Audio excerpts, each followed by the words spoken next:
Everyone. Good afternoon, everyone.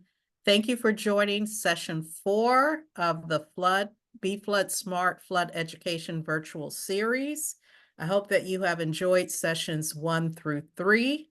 Today, we will have a session delivered by our Office of Homeland Security, Ashley Morris, and she will focus on disaster recovery, disaster response, and recovery. Please note that we will end our series of sessions with session 4. We will upload all slide decks to the Department of the Environment webpage.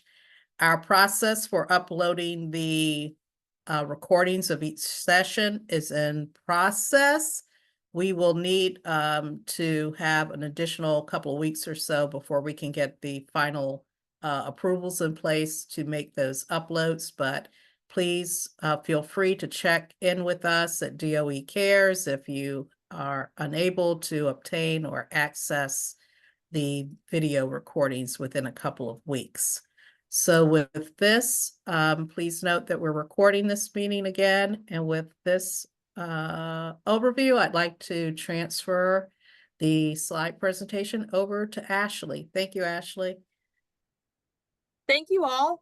Good afternoon, everybody. I'm super excited to be here to talk a little more about emergency management and how we handle disaster response and recovery, specifically to flood, because we're doing our Flood Smart series. So excited to jump in with that. Like she mentioned, my name is Ashley Morris. I'm currently the Preparedness and Outreach Manager with Prince George's County Office of Homeland Security Emergency Management Division. I've been working for Prince George's County a year and a half and really excited to jump into this right now. So we can go ahead and go to the next slide. And prior to working at Prince George's County, I've spent quite a bit of time working in that local level emergency management agency realm. So spent some time working with Baltimore County Emergency Management, doing disaster preparedness, response, and recovery there. Spent a short time with Fairfax County as well, and then spent my biggest time actually in Texas, just outside of Austin, doing local level emergency management response as well. Been doing emergency management for about 7.5 years. And with that, I've spent a ton of time in the preparedness and outreach area. So learning how to create countywide and citywide emergency plans, working with our county agencies, our partners, and our nonprofits with developing how we would respond as a county to help residents, and also how we would recover, which we're going to be talking more later on today. And then, of course, my favorite, community engagement. So spending a lot of time going out and doing items like this, webinars, in-person presentations, and really emphasizing the awareness and safety campaigns that residents can do to be prepared for disaster before the disaster. We have a lot of case studies in the United States that show that civilians and citizens who take steps with flood preparedness actually are safer and have a better survival rate when we have flood response and flood disasters.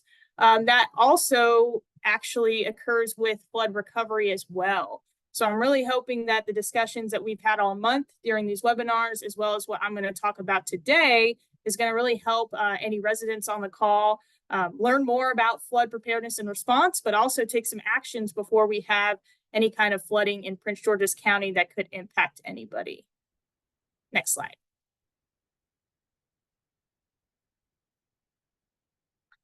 All right, so anytime I do any kind of presentation for the community or even partners, I love to talk about what emergency management is. And it's really funny because ever since I got into emergency management, I would go out and I'd go to the nail salon or go get my hair done, and they're always wanting to make small talk and ask what I want to do or what I'm doing as a career. And I would tell them, oh, you know, I'm an emergency manager. And they would always give me this puzzled look like, what is an emergency manager? What is that? You know, explain more about what that is. And so I think it's really important that we spend a little bit of time of talking about what emergency management is, because we are an agency and an entity that is here to help county residents before, during, and after disaster. And we've learned that it's a huge challenge for residents to be able to accept our help or find our help during a disaster or after disaster if folks don't even know what emergency management is. So we're going to kick off with that. So emergency management is basically a fancy word for disaster management, right? We're in the business of taking a look at what disasters we could have in Prince George's County, planning for that, practicing response for that, trying to make connections, ordering supplies, being ready, and then being able to spring into action when we have that disaster, doing disaster response, helping agencies like First Response, the Health Department, DPW, our Public Works folks, and all of the entities that help make the county run, helping them get through the disaster with whatever needs that they might have. Also helping protect residents, pulling triggers on evacuations if we need to do an evacuation, opening up shelters, providing food and water, and providing support, especially in the event that we were to get federal support or federal aid that we would be able to connect residents with. So we very much are disaster responders, but not in the first response realm, more in the coordination or in the back room where we're helping the first responders talk to other agencies. We're helping all of the different people respond to disasters, talk to each other, and we're really helping make a coordinated overall plan for one response in Prince George's County with all of these different groups, as opposed to everybody kind of working in their own silos or trying to solve their own little problems based on what their agency specialty is. So after that, we obviously get into disaster recovery. So after we do all of the response, we get everybody safe, we stabilize the disaster, we are leading county rebuilding, right? Working to make sure the county can build back better, hopefully, improve services, improve building structure, make sure that we're reopening schools, reopening neighborhoods, and trying to get people to a state of new normal, because that is absolutely critical, not only for mental health, but also for the community health, to make sure that we're rebuilding that. And then lastly, mitigation, which is very, very important. So as a disaster mitigator, our goal is to prevent the disaster. So how can we stop a flood or a fire or a tornado that causes damage from being a disaster in the future? And we spend a lot of time doing that through mitigation planning, hazard assessment, and then also working to apply and manage mitigation grants for projects that's like flood management, code enforcement, things like that, that could actually prevent or stop some of these hazards from causing that damage before it even happens. Next slide.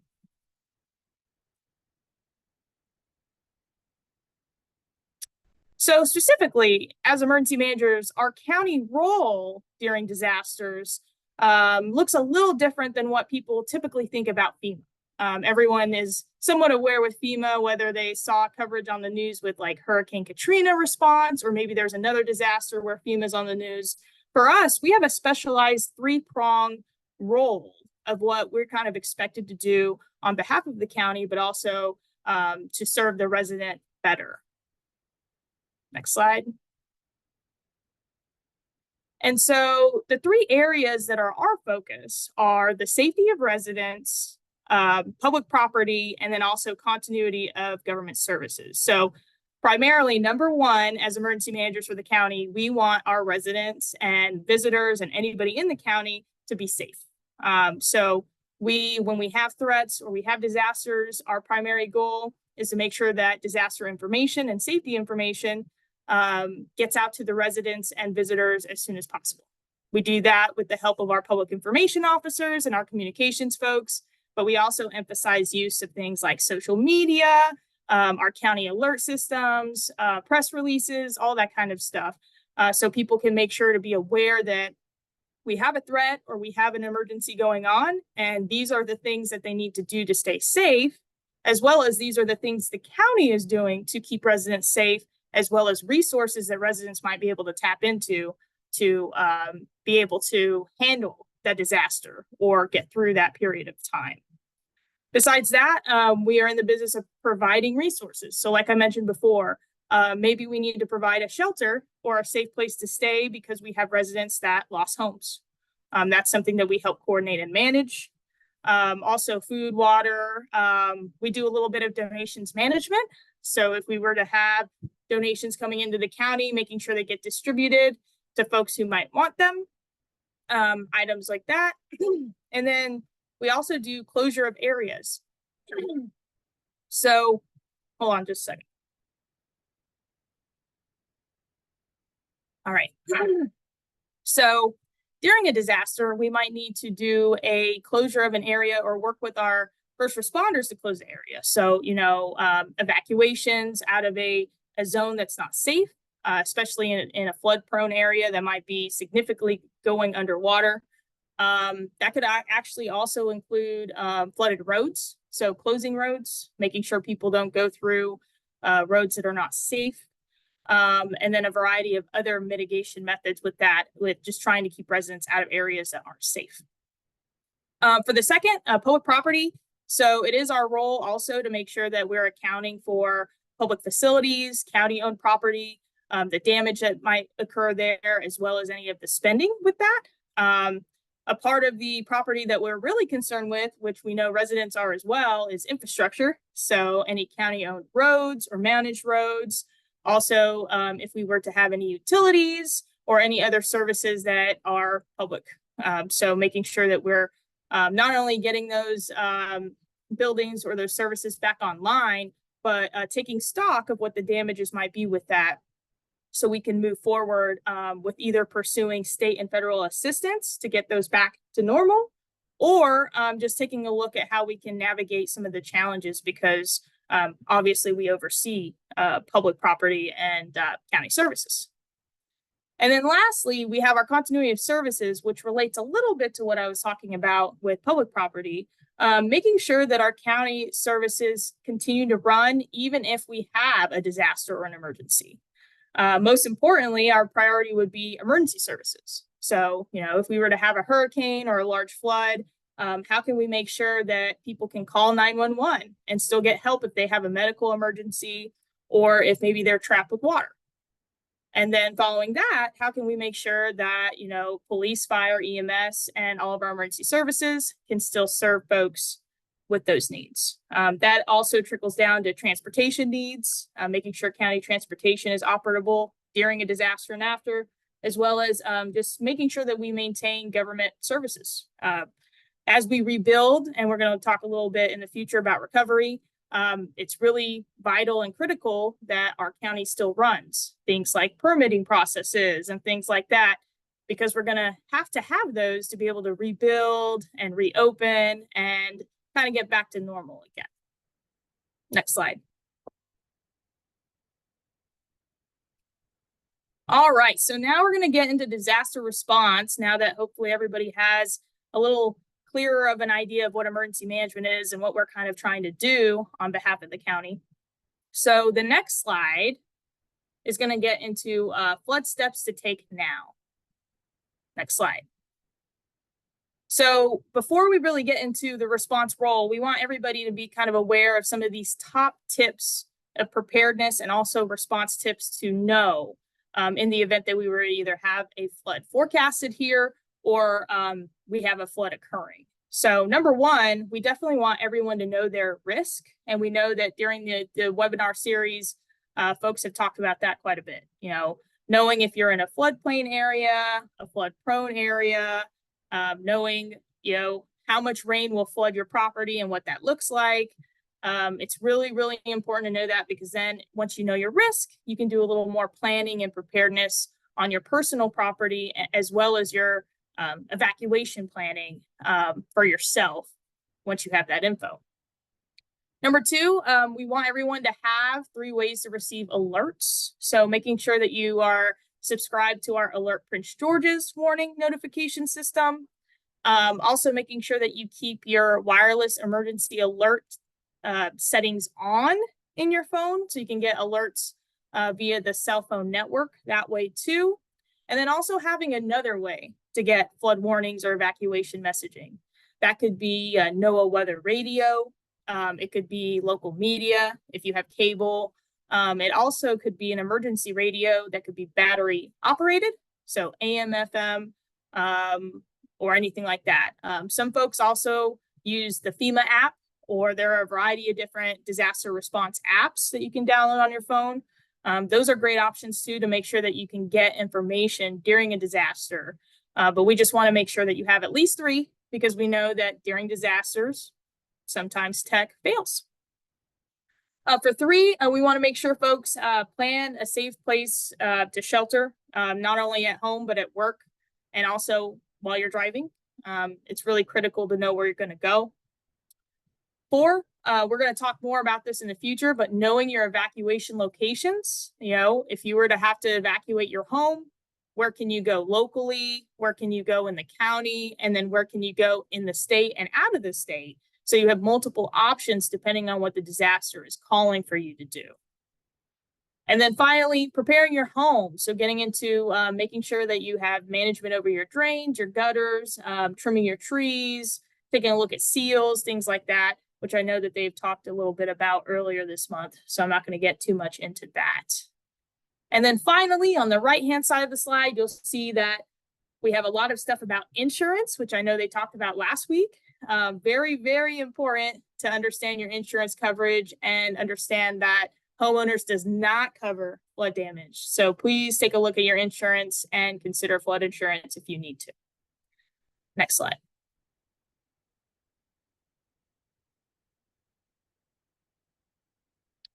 All right, and then as we're talking about flood response, it's really important for folks to understand the difference between flood watch and flood warning, because even as emergency managers, we don't start our flood response until we start to get some of these products from the National Weather Service. And we know that residents also need to understand what a flood warning and a flood watch is to be able to take response actions themselves to stay safe. So as a reminder, we encourage residents to always monitor the weather every day. If it's a cell phone app, or if it's you just tuning into the news while you have some coffee every morning, or even if you just sign up for weather alerts or something. We just want people to be aware when we have forecasted flooding, forecasted storms, or anything of significance ahead of time. That way you can take action and you can kind of start planning how you would be able to change your plans or stay safe in the event that we have a disaster or even just a weather emergency. With watch and warning, we want to remind folks that a watch is typically issued if the National Weather Service feels like we could have flooding. The ingredients in the atmosphere might be there, but they haven't formed yet. So a watch is more of a notice for you to just be aware that we could have flooding in the future. And then a flood warning means that flooding is occurring right now. When they issue the flood warning, they know that it's either about to flood immediately or they already have reports of flooding ongoing. And so when folks receive a flood warning alert, we want to make sure that folks are taking action immediately. You don't want to be driving through floodwaters. You want to move to higher ground if you're in a place that is not safe and has rapidly rising water. And you want to make sure that you're taking action immediately during that warning. It could very much be the difference between life and death based on what your response time is with the flood warning and the actual flood occurring. Next slide. So as a reminder of some flood safety actions that we have, like I emphasized before, most flood-related fatalities actually occur in vehicles. So usually it might be folks thinking that, they see a picture like on the slide with a barricade. It doesn't look that deep, or maybe I have a really big truck, so I'm going to try to drive around that road closure sign or that barricade and get through that road because that's the road I use every day to go to work, right? The problem with that is typically we underestimate how high the water is. And so we think it's shallow. And then when we get in it, we realize very fast that it's not shallow. And we end up like the picture of the white car at the top of the slide where our vehicle will stall, we lose control, and then we have to call our fire department to come out and send swift water teams. So we definitely don't want anybody ever driving through floodwaters. It's not worth the risk, not only to you, but also to your car, because typically cars get damaged doing that. And then lastly, keep in mind that our first responders who are doing these rescues are putting their lives on the line every time that they go out there to do that. And so we don't want to unnecessarily risk our first responders as well doing these if we don't have to. So heavily encourage folks to know your flooded roads, know your neighborhood trouble spots. And if we know that we're going to have flooding in the summer or flooding forecasted, try to think ahead of time of how you can take some different roads that don't flood so you don't end up in a rescue situation. Next slide. So getting a little more into our response. So if you take a look at the list on the slide, these are a variety of different ways that we work in response with the county. So for instance, our agency is in charge or oversees the activation of our Emergency Operations Center in the county. And if you see on that picture, that is similar to what our county EOC looks like. So when we have a big flood or a disaster, we decide to activate that EOC. We bring in partners from all sorts of different agencies, nonprofits, and businesses and private sector, just like I mentioned before. And the reason of that is so we can all work together as a county to solve this county disaster together. You know, I want my fire department, my police department, I want my public works folks who do roads. I also want to make sure that the American Red Cross, who help with shelters, all of those folks are in the same room, making the same plans and solving the problem together, because we all have to have a coordinated response to make sure that we're helping residents the best we can, right? If we're all working together, we're sharing the same information, we know exactly where the flooding's going, we know what roads are flooding, we can all work together as a team to use different county resources, and then also make sure that we're targeting residents properly. So primarily, disaster response looks like the EOC, at least for emergency management. Now, we are behind the curtain in the EOC, doing a lot of the information sharing. We help agencies make decisions and all of that, while we have a lot of responders out in the field doing the boots on the ground work. So maybe they're actually coordinating or actually knocking on doors to do an evacuation. Or maybe we have, like I mentioned before, our Swiftwater teams are rescuing people who are trapped in the flood. So we're working together with those folks too, trying to share information to our responders, and then also trying to listen to what they need. Maybe they need more boats, more personnel, more tools, so we can order that and get that to them to help residents. I mentioned a little bit about disaster response and resources already, so I'm not going to get too much into that. But communication. So one of our biggest goals when we're doing disaster response is to make sure that everyone's talking to each other. Not only county to resident and resident to county, but also, you know, county to county and then resident to resident. We've learned through a lot of different disaster responses around the country that lateral communication, like resident to resident, county to county, and then of course back and forth county to resident, really promotes a really effective response. When we're all communicating, we can find out what the residents need or what they don't have, and we can better serve those needs. Like I said, you know, open up more shelters, open up more point of distribution areas where we're handing out bottled water. If there's confusion with like FEMA applications, we can open up recovery centers, or we can even do, you know, some public meetings with residents to better explain some of the FEMA processes and try to get them the support and the help they need to be able to get through that. So communication is a huge one for our office to really focus on, not only for just the response area, but for the recovery area as well. And then, as you can see on the rest of the bullets there, I talked a little bit about alerts already. So make sure you sign up for Alert Prince George's.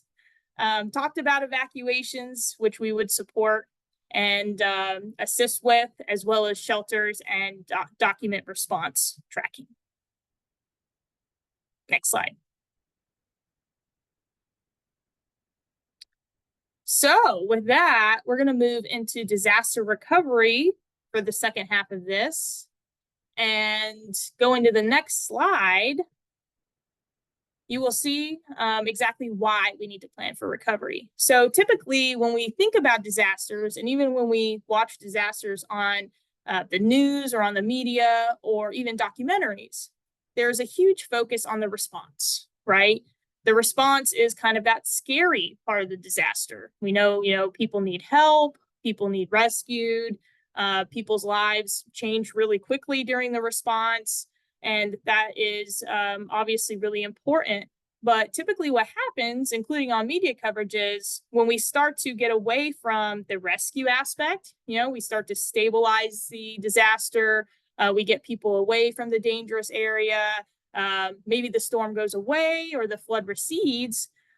Sometimes recovery doesn't really make the news too much, right? People kind of move on because the storm's over or the threat's over or other reasons like that. And another reason too that we don't hear a lot about recovery is because it also takes a very long time.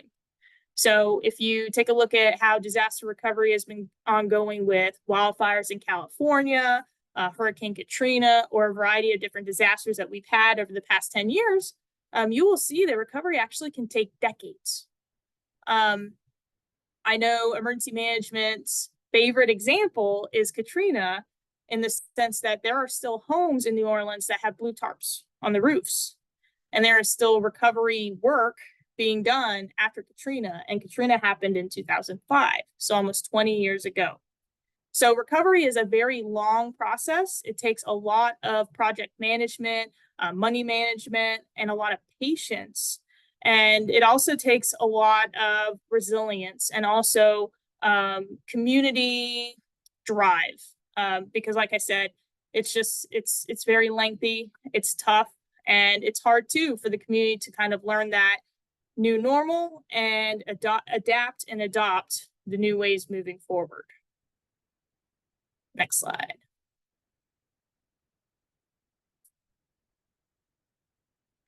All right, so giving a little more into what recovery is and why we do recovery planning.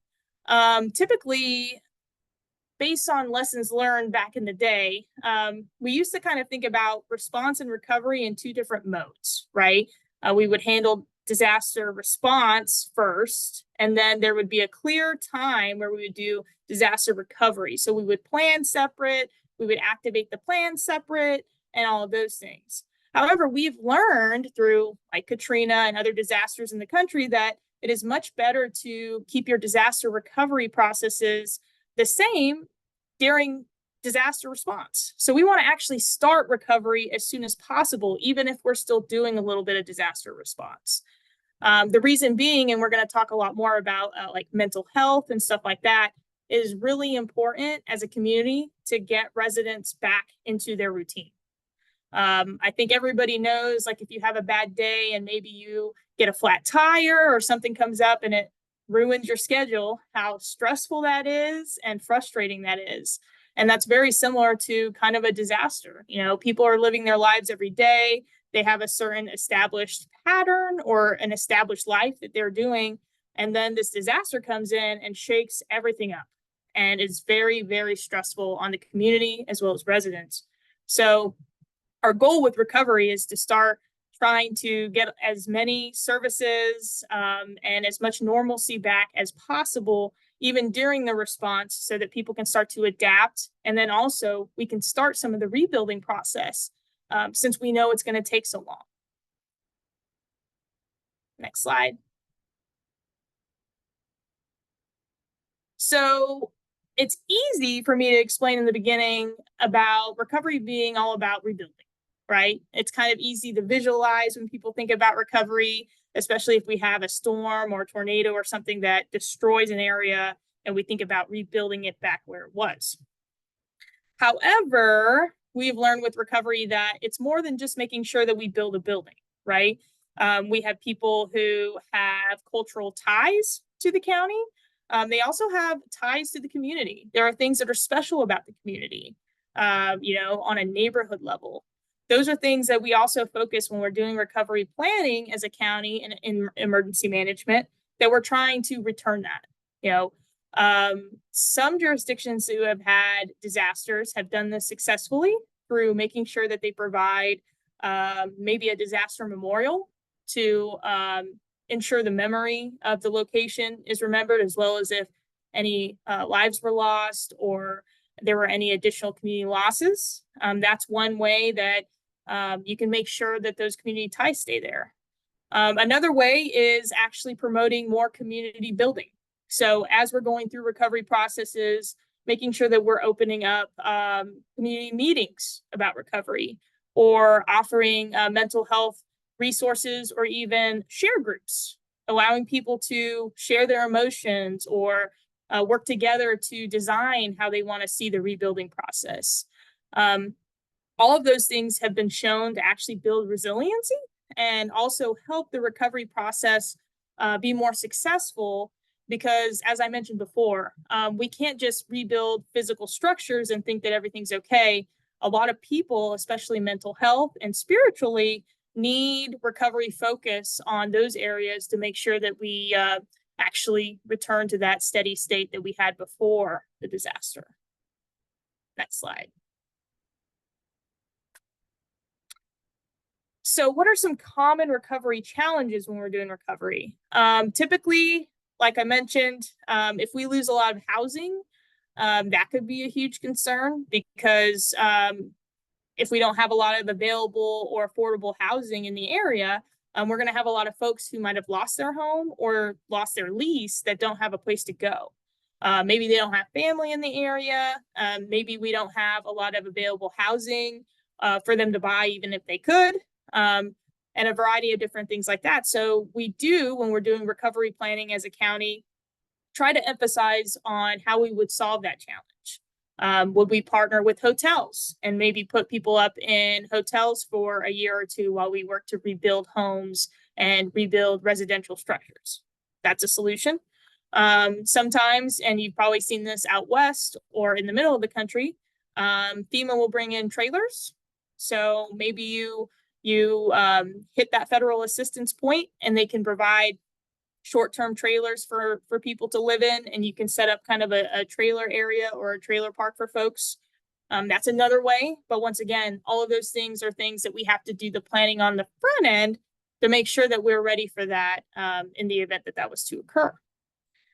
We also have a variety of social and psychological needs, like I mentioned, making sure that people are able to communicate their feelings, share their experiences, and then also have either spiritual or mental health support, because disasters really are very stressful and life-changing.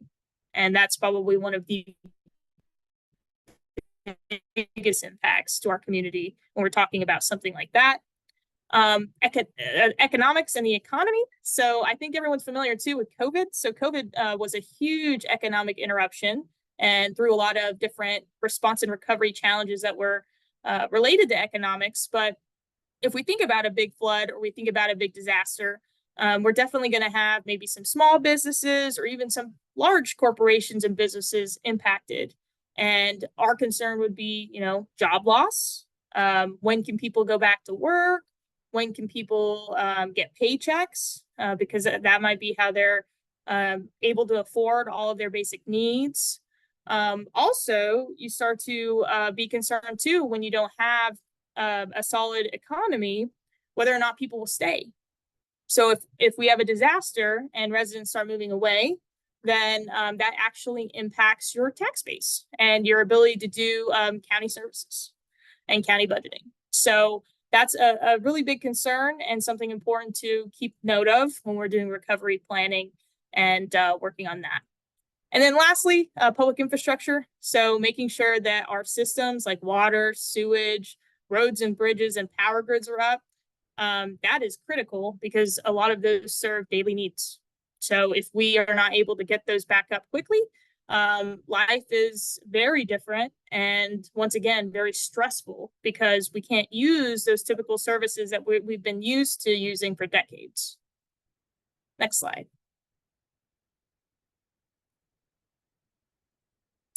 All right, so the purpose of this slide is to really hint on the fact that recovery doesn't always look the same with every disaster.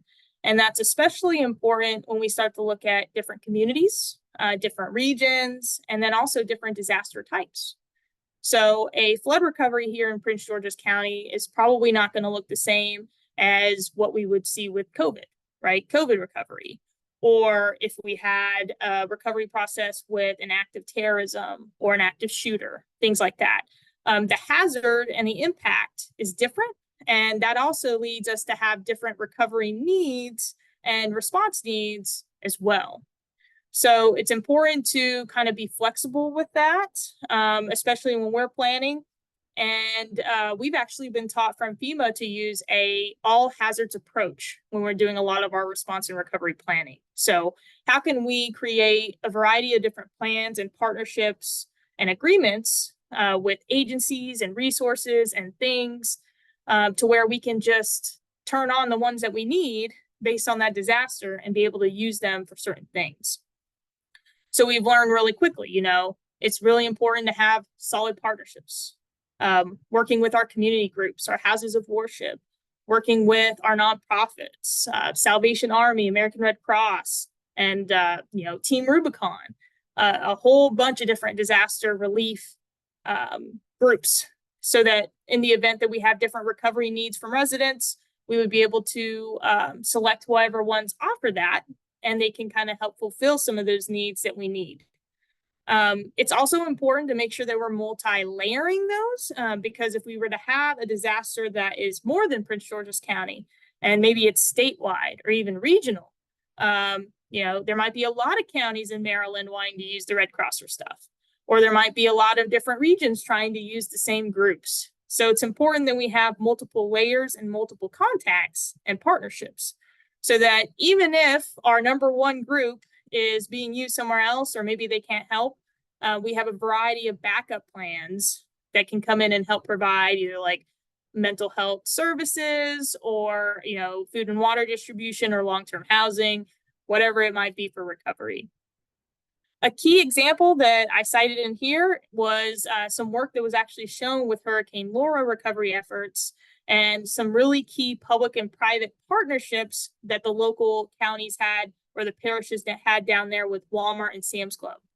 So it is important, even though we work a lot with obviously county agencies as well as nonprofits, to also have public-private partnerships, just like we did with COVID, to be able to, once again, plug people into those resources.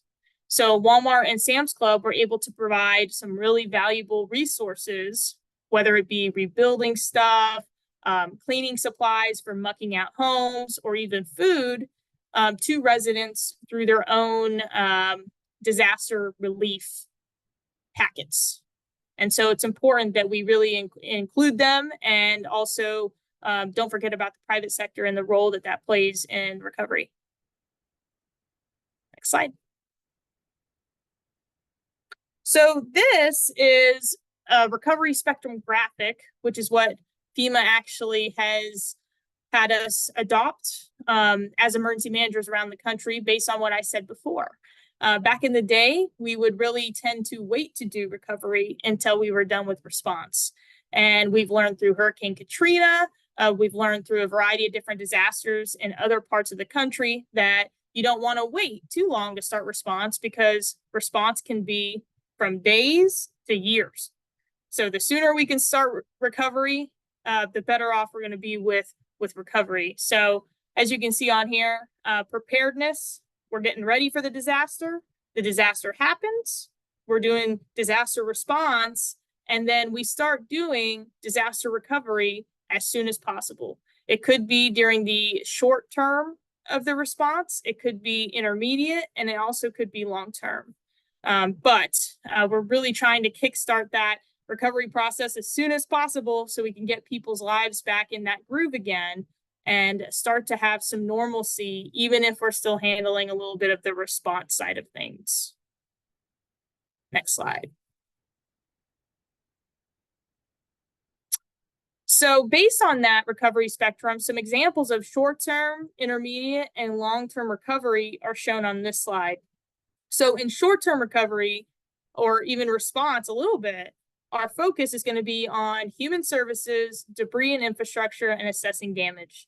And primarily, it's basic needs. So making sure that if we have unmet emergency needs like food, water, shelter, that's provided for.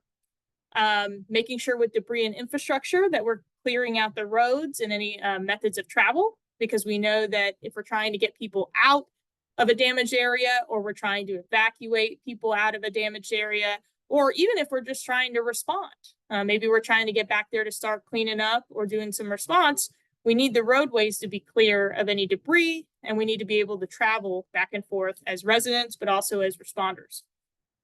And then also we're going to be assessing the damage. So taking a look at what the impacts are, not only to private property and resident property, but also to the public property. And a lot of that has to do with how we do recovery processes, but also disaster declarations through the state and through FEMA, because we are not guaranteed to always have a presidential declaration. We have to meet a certain level of damage or a cost threshold to be able to even ask to see if we could get a presidential declaration. There have been a lot of storms, especially over the past decade in the state of Maryland, that have done quite a bit of damage, but they never really meet that disaster threshold. And that's kind of unfortunate, because that means that you're not going to get any FEMA assistance. There's not going to be any FEMA relief. There's not going to be anything like that. You might be able to get some SBA loans if they were to open up that program. But once again, those are loans that you would have to repay. And then in the event that we don't meet thresholds and have any kind of federal assistance provided, that's where we as local level emergency managers really work to make partnerships with nonprofits and other groups, because there are a ton of different disaster relief organizations that do provide, cash assistance, waivers, muck outs, so cleaning out homes with debris. Some even rebuild houses for free, things like that. So we're trying to find those other alternative methods of recovery outside of just relying on that federal aid, because in most cases, you don't always get that federal aid. So that's the short term. And then moving into the intermediate, which is more of your months, our concern especially is going to be emotional and psychological. It's also going to be recovery centers, because in the event that we do qualify for some kind of federal aid, there's a lot of paperwork, there's a lot of casework and processes, and we definitely want to open up those centers so people will know where to go, how to get information, but also having a safe place that people can go and talk to FEMA directly about some of those processes. And then lastly, public health. So making sure that if we did have any community facilities, that the facilities are up and running in a public health sense, so healthy way. And then also surveillance for any public health concerns. Sometimes after a disaster during a recovery process, you might have a variety of different disease outbreaks or some cascading impacts from maybe not having, infrastructure being set, like water or sewage or things like that. And so public health monitoring, and also making sure that we had public health checking things and leaning forward, helps us with that. Going back to the emotional and psychological, that's really important to also have immediately in the short term, but a lot of studies have shown that it really emerges in the intermediate time frame, because we end up having a lot of people kind of get out of that state of shock. When we have the big storm, the big disaster, or just a big crisis, people tend to kind of run on adrenaline. It's natural to not immediately process what has gone on or what has occurred to them. And so you start to see some of those challenges come out days, weeks, months later, when some of that stuff starts to catch up. And so in that intermediate range, we definitely want to make sure that we have networks of mental health aid and support. And once again, we would rely on nonprofits to come in and offer spiritual aid, also mental health aid as well, for folks especially who maybe don't have insurance for counseling or might not have the access that everybody has. And then long term, so you'll see our big concern is housing. And like we mentioned, rebuilding permanent housing can take a very long time. So if we don't have available long-term housing, we would have to figure out a way to put people up. Maybe it would be a hotel while we rebuild. Maybe there would be some kind of creative way to where you could take some old offices and transform them into short-term or long-term housing while we rebuild. but the primary concern with recovery, especially if you lose a lot of housing, is that intermediate housing area of where people are going to stay while they rebuild. Businesses, obviously, so making sure that the economy stays intact, trying to revitalize it after either businesses have closed, moved, or some businesses honestly go bankrupt. You know, maybe they didn't have disaster insurance, or maybe they were wiped out and they determined as a business model that it would be better for them to relocate. They don't want to try to rebuild and deal with the recovery process in that jurisdiction. And so there's a huge focus there on economics, and also making sure that people have jobs or can get new jobs so that they can continue to recover financially and get back into that pattern. And then lastly, mitigation. So as we're rebuilding our housing, our businesses, our infrastructure, we want to try to take advantage of some of those federal mitigation grants, trying to do some projects with drainage or just some mitigation land use projects to try to prevent it from happening again. If we could build back better or stronger, or maybe we choose not to build in a certain area again, that will actually prevent the disaster from happening again, which is a really great way to recover from a catastrophic, really unfortunate event. Next slide. All right, so we talked a little bit about emergency management and how we do our emergency operations and recovery planning. And so, like I mentioned before, historically, years ago, jurisdictions used to do emergency response planning and emergency recovery planning separate. But us in our office, we actually have our EOP, or our emergency operations plan, and our recovery plan in the same document. So while they're two separate pieces, they operate in the same document. And we actually just passed our EOP this year, got it reapproved, we updated it. And what we do is we typically review this plan. We work with our stakeholders to discuss disaster response and recovery challenges that we would have in Prince George's County. And then when we actually have a disaster or a storm, we will reassess the plan. We might update the plan to make it better, or we might see where we could have tripping points, because we're always trying to make the plan better. So this is really great example of something that we utilize in our office to make sure that the county has been thinking about disaster recovery. And then also, in the event that we were to have a disaster, this document would steer how we would operate our recovery in the county, not only with other county agencies, but all of our partners. Next slide. So to wrap this up, because I know I've got just a short amount of time before we do questions, we do want to just get into some tips for individual recovery, because while we're doing a lot of really hard work as a county of making sure that we know how to promote recovery and how to do recovery response here, we know that residents have a variety of different ways that they can also take steps for a more effective recovery. So we encourage residents to definitely think about disaster and think about how you can be more prepared.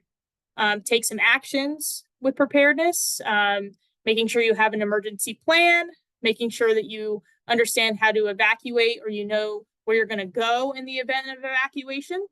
Also knowing where you're going to go if we had a flood, or understanding what your work policies are in the event that there's a disaster. Also checking your insurance coverage. That's super, super important. Knowing what's covered and what's not covered, so you can better understand what your outcome will be, or how many resources you're going to need after that disaster to have to seek. We also want residents to be aware of current county resources. So when we do emergency preparedness talks in the community, we tell people to know the county websites, go through it, see what your agencies are doing. We have a variety of different agencies that do different county services every single day. And so a lot of those will help you not only during disasters, but after disasters as well. We also want to make sure that folks are considering access and functional needs, and especially if you are a caretaker or you know of somebody like a colleague that has access and functional needs, making sure that you're working to develop specialized plans to assist them, because their needs are going to be a lot different with response and recovery than what another person might be. And it can be a lot trickier to be able to get those resources for access and functional needs in that moment. So we definitely encourage people to start planning for that now and trying to get some of those questions answered beforehand. Next slide. So we have a few slides on mental health and recovery just because it's so important. And like we mentioned, it's something that comes out from really any kind of crisis. It could be a flood, it could be an active shooter event, it could be terrorism, it could be a tornado.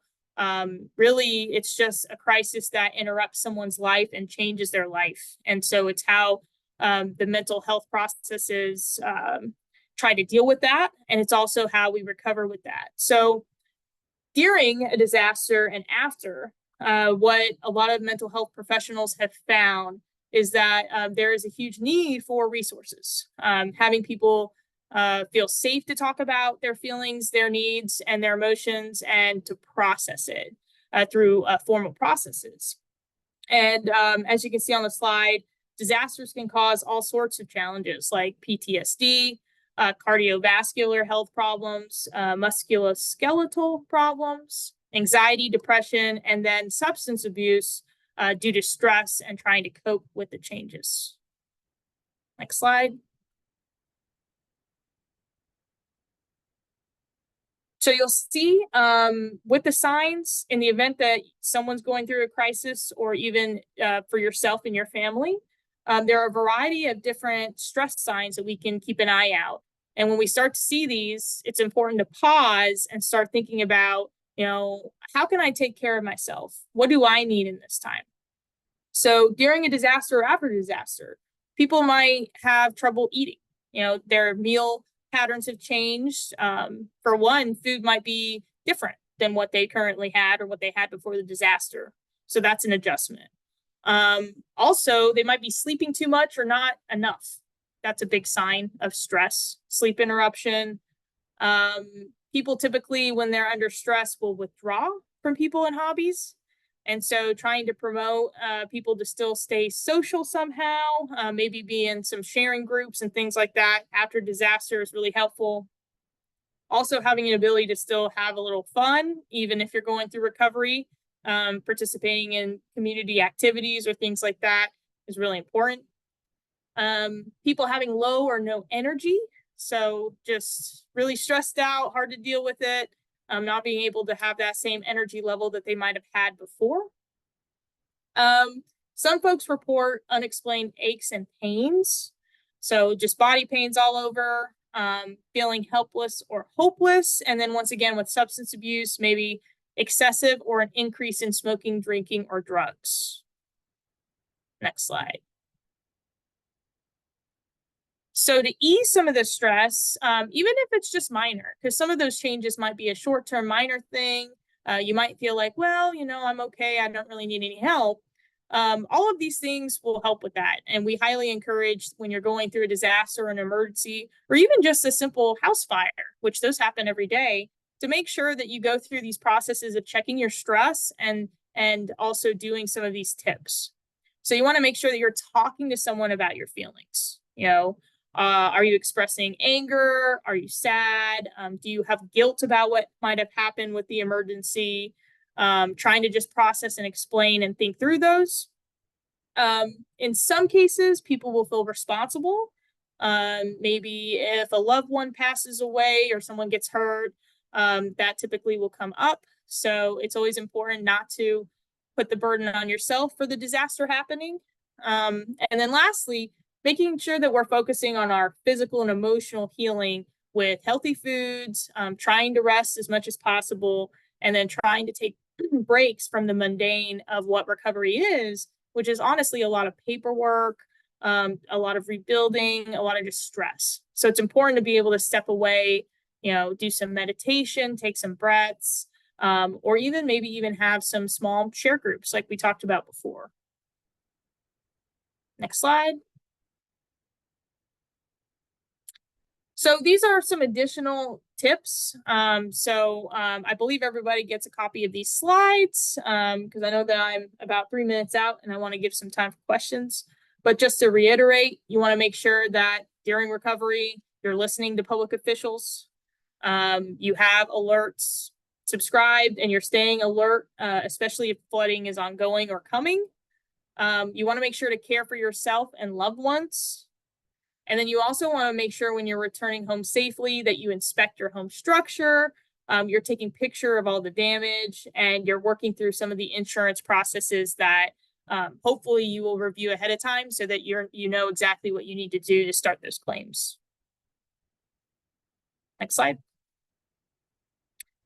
And then this is just a reminder again, pre-planning will save a lot of stress. So if you have a free weekend or some free time, it's never a bad idea to go through your insurance policy, set up a meeting with them, discuss what any needs are, discuss your coverage, and if you need to change it.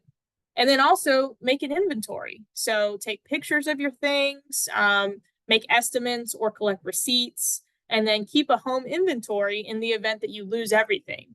That way, when you're doing your claim and the insurance asks you, well, what did you lose? You have this already done. You don't have to try to think back through a very stressful time at, what kind of TV you had, or what kind of furniture you had, or, how much it was. So make sure to take some time and preparedness to do this ahead of time, and the recovery process will be a little less stressful. Next slide.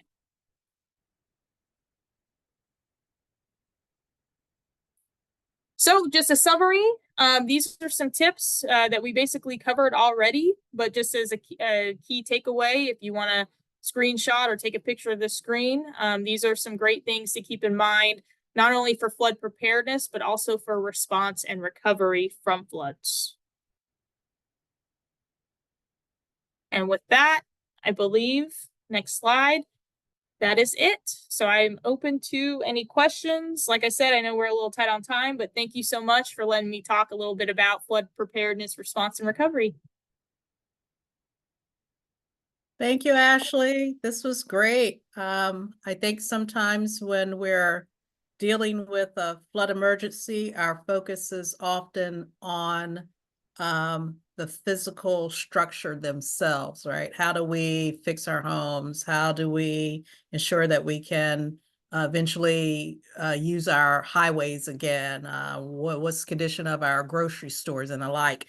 But the attention to the fact that the physical and emotional personal impacts are just as crucial, almost as crucial as those structural issues that we're trying to deal with. So thank you again for the presentation. We did have one question in the email. I tried to answer it as best I could. There was mention of moving to higher ground, in the event of a flood, avoid the bad spots. Do you want to address what was meant by that, or I could take a quick shot at it? Either way. Yeah, so I think really the best way to go about this is typically if you live in the county or you drive in the county or you're aware of the county, certain roads flood very easy. Same with just low-lying areas. We have a lot of flood-prone areas that even with just a typical summer thunderstorm, we're going to have water pooling up or we're going to have flooding. And so it's important to know where those are and to be observant, especially during just those typical thunderstorms. And in the event that we start forecasting, 3 inches, 4 inches, or if we had a tropical storm with 10 inches, we definitely want to avoid those areas. So don't use those roads that we know pull up during the small storms. Always check road conditions because the state, as well as some county maps and some online resources, have ways to check road closures during snow, but also during flooding. Checking those and not going down those paths to where you have to actually decide if you need to turn around or not is highly encouraged. I think typically too with roads, it's easy to kind of get stopped at a road and have to decide, do I really want to turn around, or maybe you're late to an appointment or something like that. Don't put yourself in that situation because I think a lot of people want to be risky or test it rather than trying to take another route or leave a little early. So it's a little more just about pre-planning and being aware of those trouble areas. Thank you. And should anyone have any question, feel free to come off mute and ask your question. In the interim, I do have one comment for you, Ashley. With regard to the activities that we as county employees experience right after a flood emergency occurs. There's an influx of calls, right? This source to this location, that location, the other location. From a Department of the Environment perspective, we also always encourage folks to submit their service requests via 311. I know in the case of emergencies, they are to call 911, but are there any really hard and fast rules from emergency management perspective as to how these calls should be placed and to which outlet they should be placed? Yes, thank you for making that clarification because it's really important. Like I mentioned before with disasters, we have a lot of people who need help. And so that means that our 911 dispatch is flooded with a lot of calls. And also we have limited emergency response personnel to handle all of those calls. So it's important that we prioritize emergency calls with non-emergency calls. So what we like to tell people is, if you think someone is in life-threatening danger, life-threatening, 911. If it's not life-threatening, 311. So like even like with reporting flooded roads, like obviously if you see a car drive into it and get stuck and you think someone might be drowning, then that would be a 911 call with a flooded road.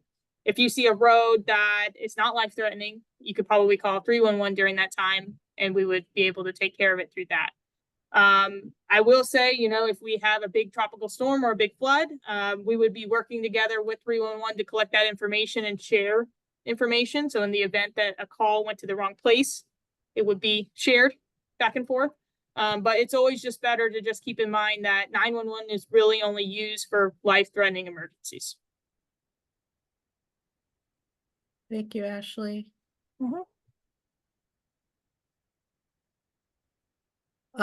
And I did have one comment in the chat from MT regarding 311 did not respond to your service request. So typically 311 will assign a service request number and advise of the time frame for someone to investigate your request. So if you have an assigned service request number, you might want to go back into the system to check on the expected time for the inspection or action to take place. And if that, sometimes there's a 30-day turnaround, sometimes it's longer.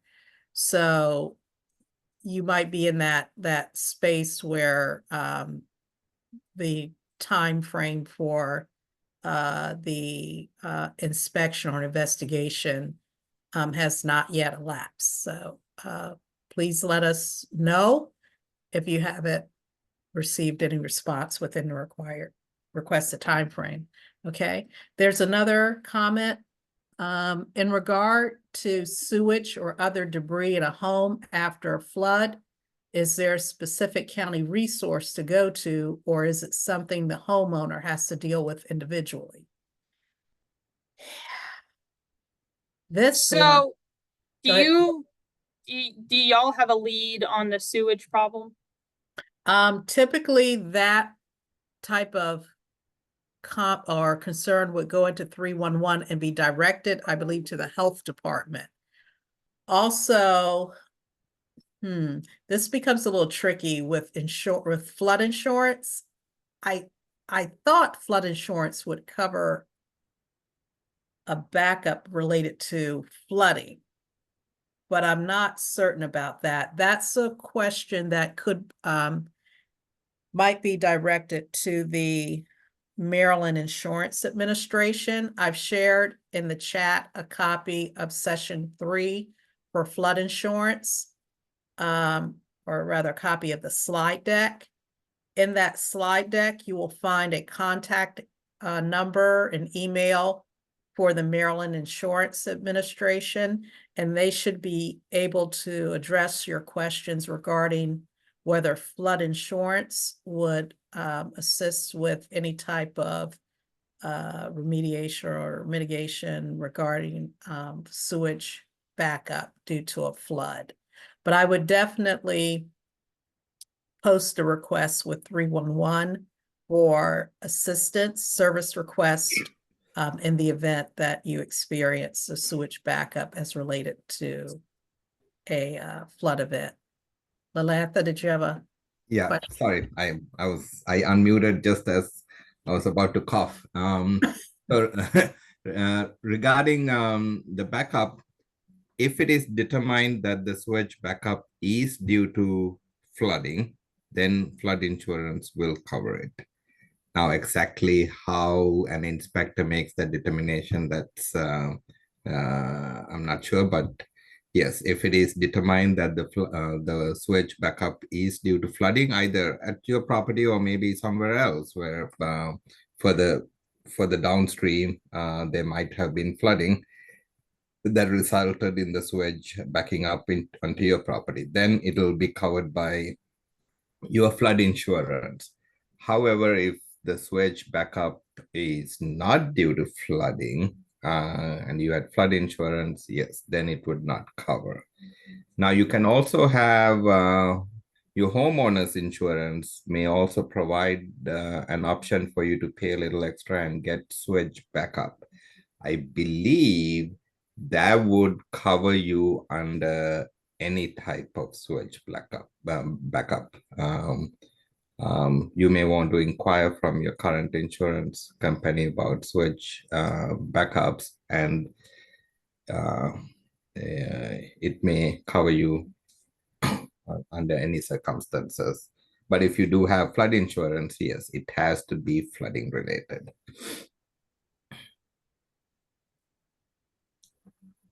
Lalantha, would you by chance know the address for the PGC 311? My system seems to have crashed, and MT wants to know who to contact regarding his 311 service request. I don't. Sure, I can put the link, but Thank you. another way to go to PGC 311 is just entering PGC 311 in your web browser, and you will be directed to the PGC 311 site, but I'll provide you the link. Unfortunately, the link is not a short one.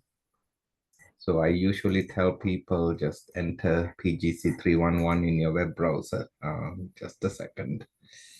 And that link will take you to both the app as well as to the operator themselves. Yes, it'll take you to the app or give you the phone number to call an operator, and also the web portal. Here it is. I will put it in the chat.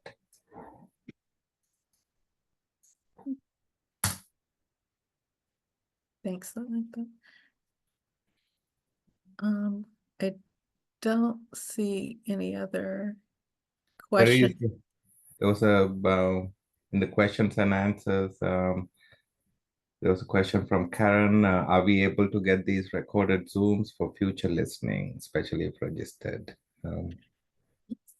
Yes, so we are in the process of uploading a link to our recorded sessions. We were advised by our IT group that we can't directly add the recordings to our website. So we are in the process of working with them to establish a link to the recording. So we anticipate having that ready for you within a couple weeks or so. So please check back to the Department of the Environment webpage and just search Flood Education Series recordings, and you'll be directed to those recorded sessions.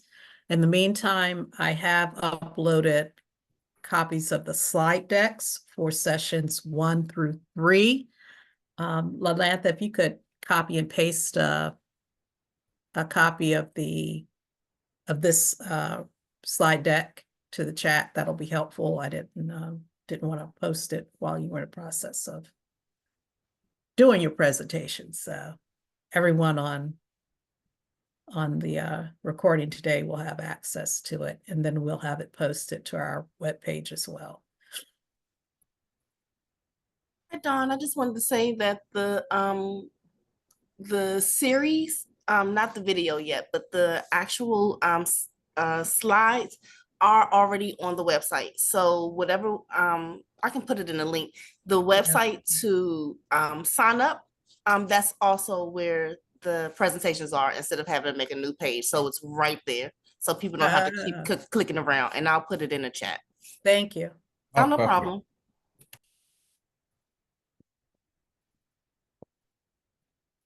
All right.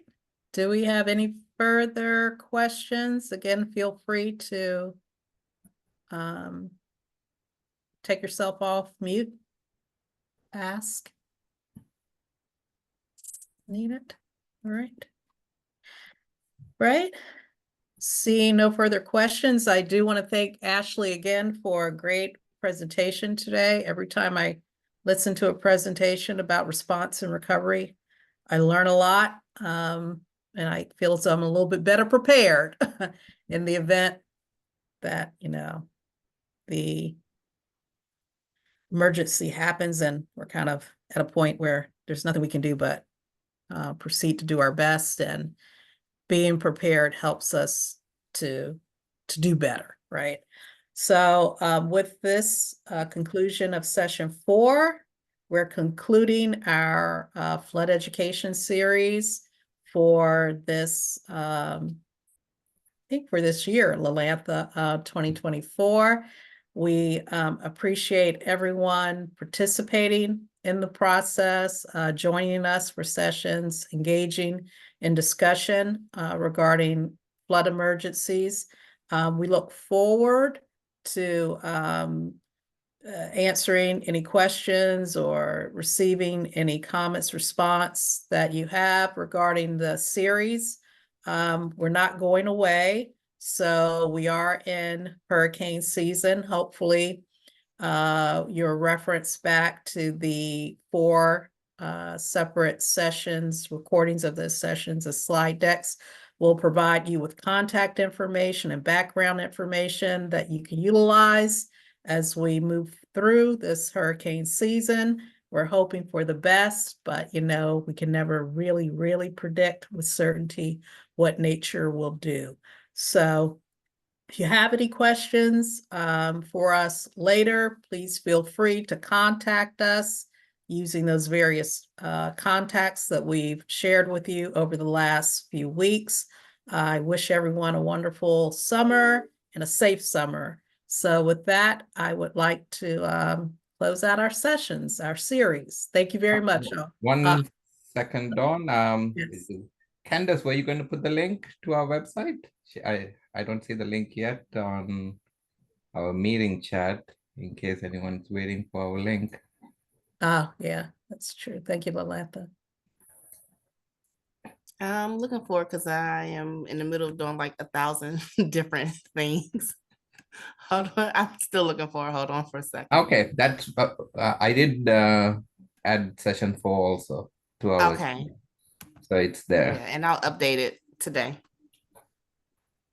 So we got all 4 sessions loaded up on the meeting chat if anyone wants to download them, but it will be available on our website to the DOE, Prince George's County Department of the Environment website. If we get the link quickly, we'll post it. Otherwise, you can navigate to the Department of the Environment website in Prince George's County government. Lalantha, I'm not seeing 4 yet. You are not? Does it take a No. while to upload? Yeah, it's probably large, so it's going to take a bit. Oh, hang on. I sent it to Karen. I don't know why that happened. Okay, let me, oops.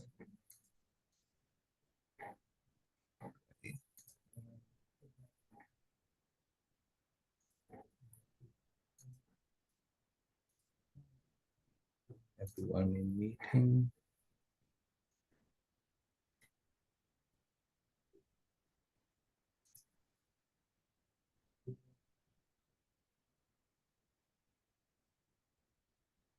You should see it now. Yes, it's uploaded now. Yeah. Sorry about that. It's okay. Earlier, my message had gone directly to Karen Wentz, who had asked the question, not to everyone. All right.